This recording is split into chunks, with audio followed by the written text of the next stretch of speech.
Émilie, je suis très heureuse d'être avec toi aujourd'hui pour cet échange. On va parler du programme Auravision 1 que tu as suivi en juillet 2025. Aujourd'hui, on est le 9 avril, donc ça fait moins d'un an, mais j'aimerais bien avoir ton retour avec du recul. Et avant que tu nous expliques comment tu l'utilises, j'aimerais comprendre pourquoi tu as eu envie de suivre ce programme. Dans mon métier, il y a, je pense, une grosse part d'invisible, de non-dit et de non conscientisé. Et en fait, la lecture d'aura me permet justement de venir remettre de la conscience, de venir mettre des mots, de venir expliquer pas mal de choses qui se passent dans l'invisible et vraiment de l'expliquer, je dirais, de manière plutôt concrète et où au final, en plus, on met le mental vraiment de côté. Et donc là, en fait, les gens peuvent pas se dire, ah oui, en fait, là, ce qu'elle me dit, c'est un peu bizarre ou autre. On est quand même sur des choses des fois qui sont, enfin, comment dire, que je peux pas deviner. Donc finalement, quand je leur parle de ce qui est en train de se jouer, ils savent que, bon, c'est pas moi avec mon mental qui est en train de venir titiller quelque chose chez eux, quoi. Waouh, ça veut dire que parfois tu vois des choses que la personne ne te dit pas et qui sont justes. Ouais, c'est ça, c'est ça. J'ai fait une lecture d'aura la semaine dernière où une nana me demande comment ça va se passer après son divorce pour elle. Et j'ai clairement senti que son ex-mari n'était pas forcément quelqu'un de très bien. Et donc, le retour que j'en ai eu, c'est en effet, c'est que c'était pas quelqu'un de très bien. Mais dans sa question, il y a rien qui me laissait penser que potentiellement, il était pas le meilleur des maris, quoi. Ok, mais quand tu dis c'est pas quelqu'un de très bien, ça veut dire quoi? Tu l'as senti c'est intéressant parce que pour que les gens qui nous regardent comprennent comment tu as reçu l'information, comment tu as reçu cette info. Euh, j'ai reçu une grosse sensation de mal-être et de malaise quand je me suis connectée à elle en pensant du coup à son ex-mari. Et moi, j'ai vraiment senti qu'il y a eu, au-delà de, comment dire, de quelqu'un de pas bien, il y a vraiment eu des violences qui du coup pour moi n'étaient pas que physiques. Il y avait aussi comment dire, il y avait des violences morales, émotionnelles.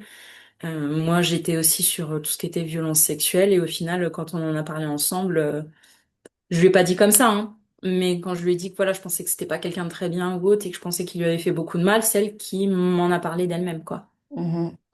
Ouais, c'est intéressant parce que on reviendra là-dessus sur comment est-ce qu'on donne de l'information sensible parce que toi, via ton métier, c'est un peu ton domaine, l'information C'est sensible. ça.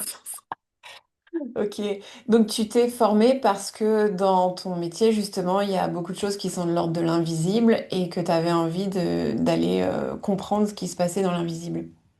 Est-ce qu'avant ça, tu avais déjà eu je sais pas, des trucs, des visions, des ressentis, enfin, est-ce que tu avais déjà une prédisposition quelque part à ce travail avec l'invisible et avec tes capacités psychiques? Je pense que j'ai de base une bonne intuition. Je suis capable quand même d'écouter cette petite voix que j'ai à l'intérieur qui me dit ça c'est ok, ça c'est pas ok. Je sais pas, le truc tout bête, mais ça a été quand justement en métropole, j'étais fonctionnaire à l'hôpital, donc un poste entre guillemets très recherché, très valorisé, et j'ai démissionné de ce poste-là parce que je savais qu'il fallait que je vienne à la Réunion et que j'ai eu une opportunité d'emploi et que j'avais un mois pour tout quitter, tout lâcher et venir. Et je savais que c'était ça qu'il fallait que je fasse. Mais si je m'étais mis avec le mental m'aurait dit, bah non, en fait, c'est absolument irrationnel cette décision.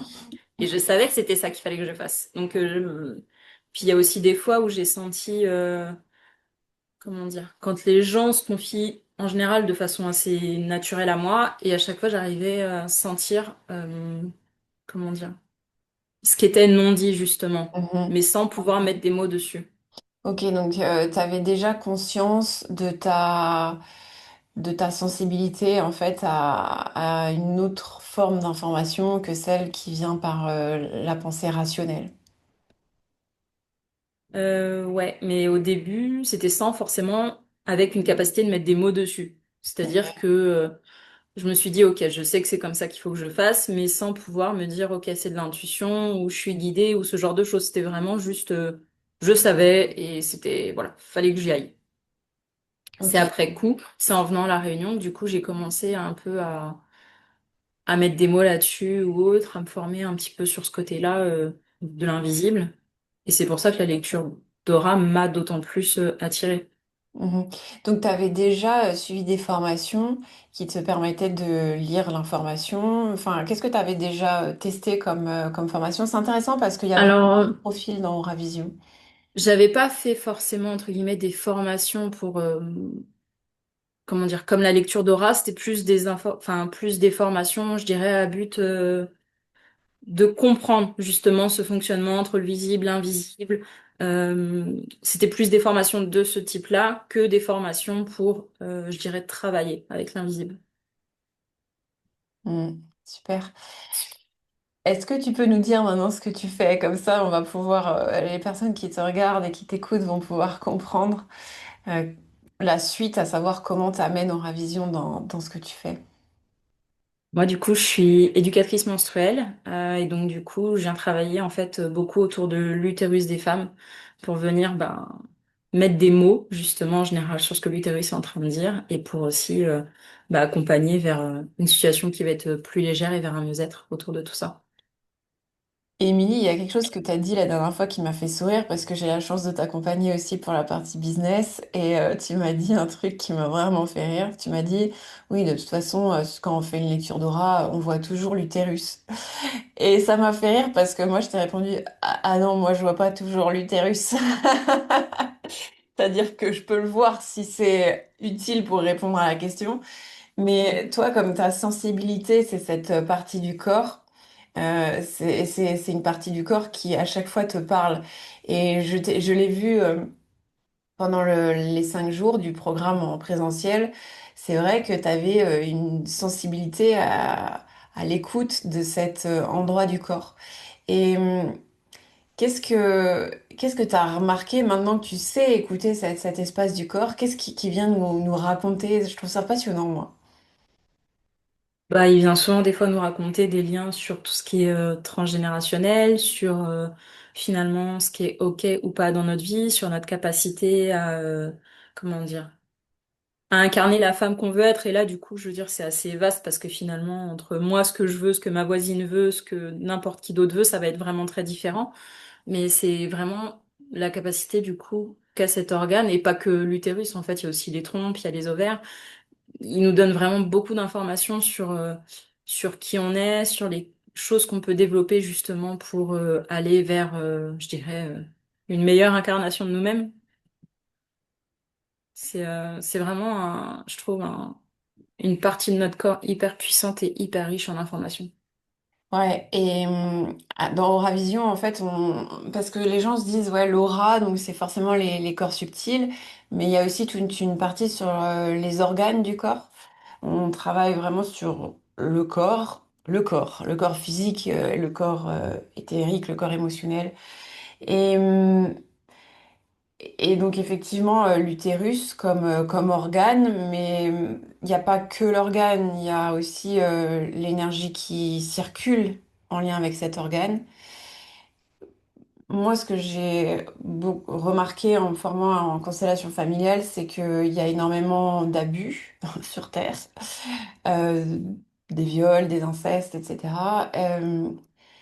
Donc forcément, j'imagine que c'est aussi des choses que tu peux percevoir quand tu te connectes à l'utérus, enfin, à à cet espace du corps chez la femme. Ouais, c'est clairement des choses qui ressortent tellement souvent. Après, c'est aussi ce vers quoi je travaille, donc forcément, je pense que j'attire aussi ce type de personnes-là. Mais je dirais que ça arrive, franchement, peut-être 9 fois sur 10 de trouver ça dans les lectures d'aura. Et de trouver que souvent en fait il y a l'histoire de la femme et que cette histoire en fait vient s'inscrire dans quelque chose de plus grand Mm. et que on se rend compte que finalement il y a un peu quelque chose de transmis aussi dans la famille vis-à-vis de tout ça Et ça veut dire et que que tu as la faut capacité. Ok. ouais ça veut dire qu'en fait enfin on a toute la possibilité à un moment de pouvoir stopper ce processus-là. Mais souvent, en fait, elles savent pas trop comment faire et comment se dépatouiller avec tout ça, quoi. Parce que c'est pas que leur sac à dos qu'elles portent, c'est celle aussi des générations d'avant. Et ouais. Et dans le groupe où j'étais en formation de constellation familiale, on était 10 femmes. Sur les 10 femmes, on était deux à pas avoir subi d'agression. Mm. Donc, ouais, c'est tellement courant. Et le formateur nous disait que c'est comme ça quasiment à chaque fois. Donc, ouais, il y a vraiment quelque chose. Et est-ce que quand tu fais une lecture d'aura, parce que c'est intéressant, tu dis, on voit souvent qu'il y a quelque chose qui remonte. Donc, c'est dans le transgénérationnel, il y a déjà quelque chose d'inscrit. Et tu dis, elles ont la possibilité d'arrêter ça, c'est-à-dire qu'elles peuvent être le dernier maillon de cette chaîne pour libérer les générations futures. Est-ce que dans les lectures d'aura, tu vois les ressources qui leur permettent de libérer ça? Ouais, ça m'arrive, pas toujours, mais ça m'arrive quand même. Où, en fait, j'arrive à le sentir quand je sens qu'elles sont, comment dire, qu'elles ont, je dirais, les ressources et les possibilités pour le faire. Parce que, je veux dire, quand on est au fin fond d'une dépression, quand en fait on a déjà d'autres choses à gérer, parce qu'en fait, bien souvent, oui, il y a cet événement-là dans la vie, mais à côté de ça, bah, il n'y a pas que ça, quoi. C'est-à-dire que bah, on peut avoir des galères au niveau du boulot, des galères financières, on peut avoir justement une relation avec laquelle ça se passe pas bien du tout. Enfin, il y a d'autres problématiques qui viennent se rajouter. Souvent, il faut d'abord régler ces problématiques qui sont plus proches de nous, je dirais. Et donc, en fait, quand j'arrive à le sentir, ça veut dire que finalement, le reste de la vie est plutôt stable pour se permettre de pouvoir le faire. Et Ok. quand elles peuvent le faire, oui, j'arrive à trouver comment dire, des ressources pour elles. Bien souvent, il y a des choses qui passent par la voix parce que l'utérus et la gorge sont très reliés au niveau, enfin, anatomique et au niveau, comment dire, beaucoup anatomique, mais il y a beaucoup de Énergétique. ressemblances aussi au niveau énergétique. Et, et ça peut être des fois, ça peut être vraiment des fois des choses toutes simples comme le fait d'aller très régulièrement en nature. Il y en a, ça va être plus par passer de la créativité autour des mains, avec par exemple de la poterie. Il y en a des fois, ça va être par de la musique. Enfin, c'est vraiment, ça dépend vraiment de la personne. Il n'y a pas une ressource pour une problématique. Ok. Qu'est-ce que ça a apporté, ce programme Aura Vision? Qu'est-ce que ça a apporté à ton métier et aussi peut-être à ton quotidien? Au niveau de mon métier, moi, je trouve que ça m'a apporté justement ce lien entre le visible et l'invisible, un truc un peu entre la science et le sacré, le truc où là, on peut, entre guillemets, relier un peu tous les univers. Et ça permet justement des fois plutôt d'être très frontal sur certaines problématiques, de les amener un peu plus en douceur et que ça soit plus facile pour la femme à recevoir comme information. Ouais, c'est surtout ça. Je trouve que c'est plus simple pour les femmes de passer par cet outil-là en général. Et après, dans mon quotidien, moi, j'avoue que je me fais des lectures d'aura toute seule. Et je l'ai fait, enfin, j'en avais fait une en juillet quand on était justement à la formation. Et j'en ai fait une aussi, du coup, il n'y a pas si longtemps que ça. Et c'est hyper intéressant, du coup, de voir les évolutions. Et c'est hyper chouette de voir que, comment dire, il y a du positif en fait. C'est-à-dire qu'au début, quand je l'ai faite, la deuxième, je me suis dit putain merde, j'ai encore beaucoup de taf. Et quand j'ai revu la première, je me suis dit non, Émilie, c'est bon, t'as avancé. Et c'est ça qui est bien aussi, c'est des fois de pouvoir s'appuyer sur une première et d'en refaire quelques temps après pour se dire ah mais en fait, il y a des choses qui avancent, il y a des choses qui bougent. Et moi, des fois, j'ai pas forcément ce sentiment-là, mais là, avec la lecture d'Aura, c'est hyper clair en fait. Mhm. C'est sûr, puisque tu as accès à l'information présente dans ton énergie actuellement. Sachant qu'on peut tout chercher, on peut chercher l'information passée, l'information future, mais c'est sûr que si tu fais une lecture d'aura au moment présent, tu peux vraiment voir la différence. Euh, Tu parlais du fait que avec une lecture d'aura, tu peux amener de l'information plus facilement aux femmes que tu accompagnes. C'est vrai que toi, tu as des connaissances très techniques sur le corps de la femme. Voilà, c'est enfin, presque scientifique, j'ai envie de dire. C'est vraiment très carré au niveau de tes connaissances et de tes compétences. Et il y a ça qui est un petit peu plus perché, en tout cas en lien avec le subtil. Comment est-ce que, ouais, comment est-ce que tu fais pour dire à une femme, voilà, je me suis connectée à ton énergie, j'ai vu que, bon, il y avait de l'inceste, du viol, tu vois, des choses un peu dures parce que Les femmes qui ont des problématiques autour de règles douloureuses, tu me disais que souvent, pas toujours, mais il y a quelque chose en fait. C'est pas pour rien que le corps s'exprime par la douleur. Ouais, bah je vais jamais dire de façon, enfin je vais jamais dire comme ça, bah écoute, j'ai vu qu'il y a eu de l'inceste ou des viols, jamais. Enfin, je vais plutôt dire, bah écoute, enfin j'ai vu au niveau de l'utérus qu'il y avait eu des blessures à cet endroit-là au niveau du bassin, que il y a des choses quand même qui sont assez bien marquées à ce niveau-là, qu'il y a des choses des fois qui ont peut-être pu être difficiles pour toi dans la vie, Mhm. et c'est vraiment pas y aller de manière frontale parce que c'est trop dur. Et puis en vrai, enfin, je veux dire, moi, je sais jamais où est-ce que la femme elle en est quand elle vient me poser une question. Et c'est-à-dire que elle peut très bien être très au clair avec sa problématique, comme elle peut très bien faire une amnésie traumatique. Et là, du coup, c'est Ouais, pour c'est ça qu'il pas faut y toi. aller vraiment hyper doucement parce qu'en fait, Mhm. tu sais jamais comment ça va être reçu de l'autre côté et comment la personne en fait va gérer cette information-là après. Ouais, c'est vraiment bien que tu partages ça parce que c'est quelque chose qui est très important pour moi et c'est aussi ce que je vous partage dans Ravision. L'information, on la reçoit de façon brute, mais on n'est pas obligé de la délivrer de façon brute parce que la pauvre personne en face, on sait jamais. Normalement, on demande à avoir l'information qui est bonne, pertinente et utile et que la personne peut recevoir, mais c'est vrai qu'il faut toujours faire très attention. Enfin, moi, je l'ai vu, hein, pour une femme où j'ai vu effectivement de l'inceste. Et j'ai sondé, elle me dit j'ai aucun souvenir de mon enfance, donc là j'ai pas, voilà, il faut toujours se dire que si la personne se souvient pas, c'est pas pour rien. Enfin, on y va vraiment avec des pincettes. Euh, L'idée c'est de l'amener dans l'espace des ressources sans réveiller et sans remuer la plaie dans le trauma, quoi. Ouais. Ouais. Ouais, c'est super intéressant. Merci pour ton partage. Qu'est-ce qui t'a le plus marqué pendant ces 5 jours?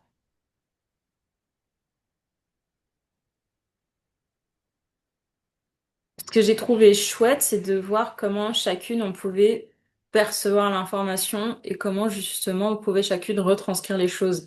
Et des fois, c'est de s'attendre à, enfin, comment dire, c'est de se laisser surprendre justement par notre façon de recevoir les choses. Parce que moi, je me souviens qu'il y en avait une dans l'information qui du coup recevait beaucoup les choses par les animaux alors qu'elle a aucune affinité de base avec les animaux. Et elle se dit, mais je comprends pas. Enfin, pour elle, c'était hyper bizarre de passer par ces biais-là alors qu'en fait, c'est vraiment comme ça qu'elle recevait les choses. C'est et puis c'est que des fois, il y en a une autre aussi, elle se rendait compte que finalement, bah c'était par son champ visuel sur l'instant T qu'elle captait aussi beaucoup de choses. Et en fait, elle testait beaucoup à se dire ça c'est ok, ça c'est pas ok, ça c'est une information que je prends, ça c'est une information que je prends pas.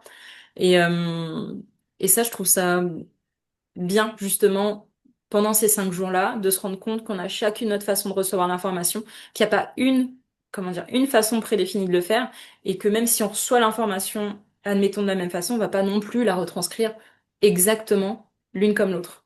Et ça, c'est vraiment hyper chouette de montrer toutes les possibilités qu'il y a.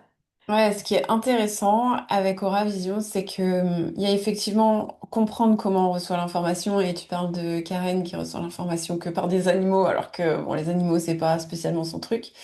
Et ça c'était assez fou à observer. Et d'ailleurs la dernière fois que je l'ai vue, elle a vu un bar, donc un poisson.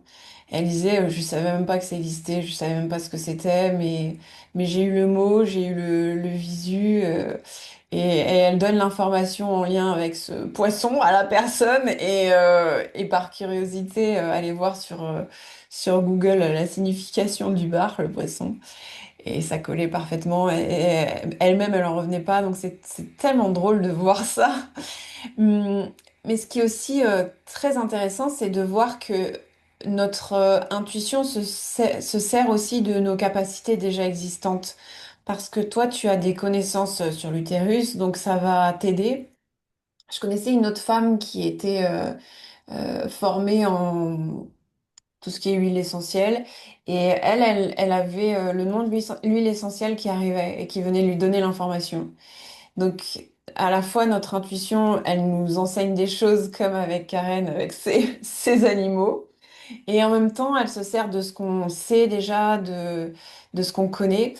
Tu vois, par exemple, je connais un généraliste qui s'est formé à Oravision. Bah, lui, forcément, il a une connaissance du corps qui fait que, il va y avoir des organes qui vont popper comme ça et qui vont lui donner de l'information sur ce qu'a la personne.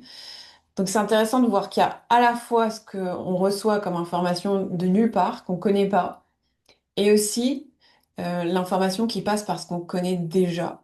Hmm. Ouais. Et ok, ça c'est ce qui t'a le plus marqué et ça m'étonne pas parce que est-ce que t'as eu peur à un moment donné de pas y arriver? J'ai pas eu peur. En fait, c'est vrai que je me suis pas posé de questions.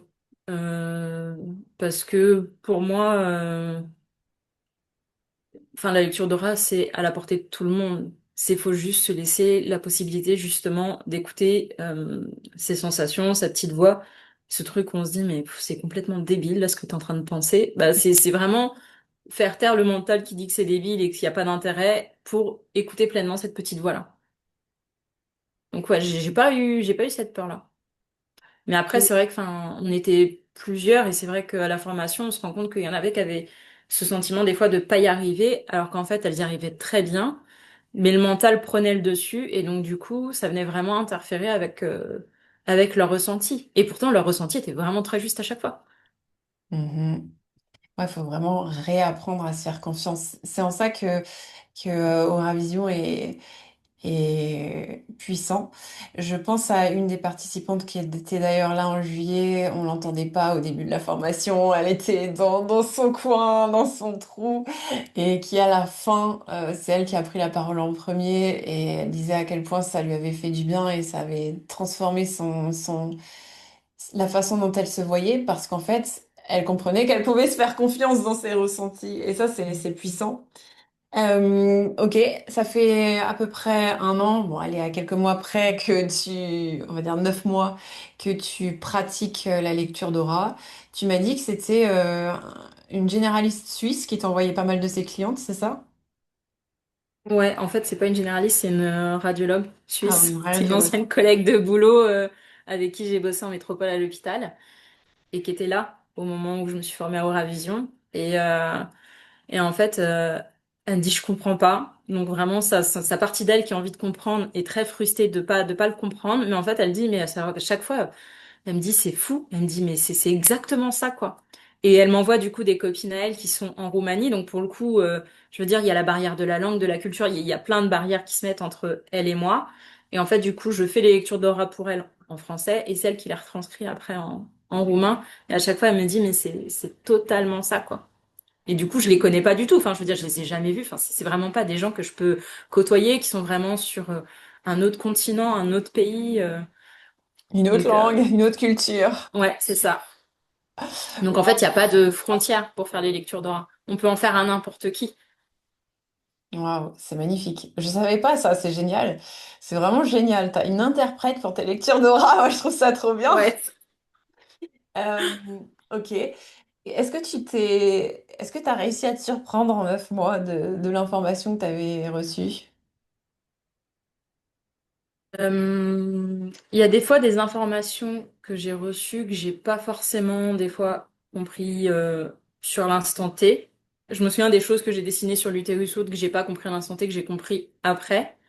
Et c'est ça qui est chouette aussi, c'est des fois, il y a des informations comment dire, on va être dans la capacité de les dessiner parce que du coup, là pareil, enfin moi quand je dessine en tout cas, je le fais pas du coup de manière réfléchie, je me laisse vraiment guider.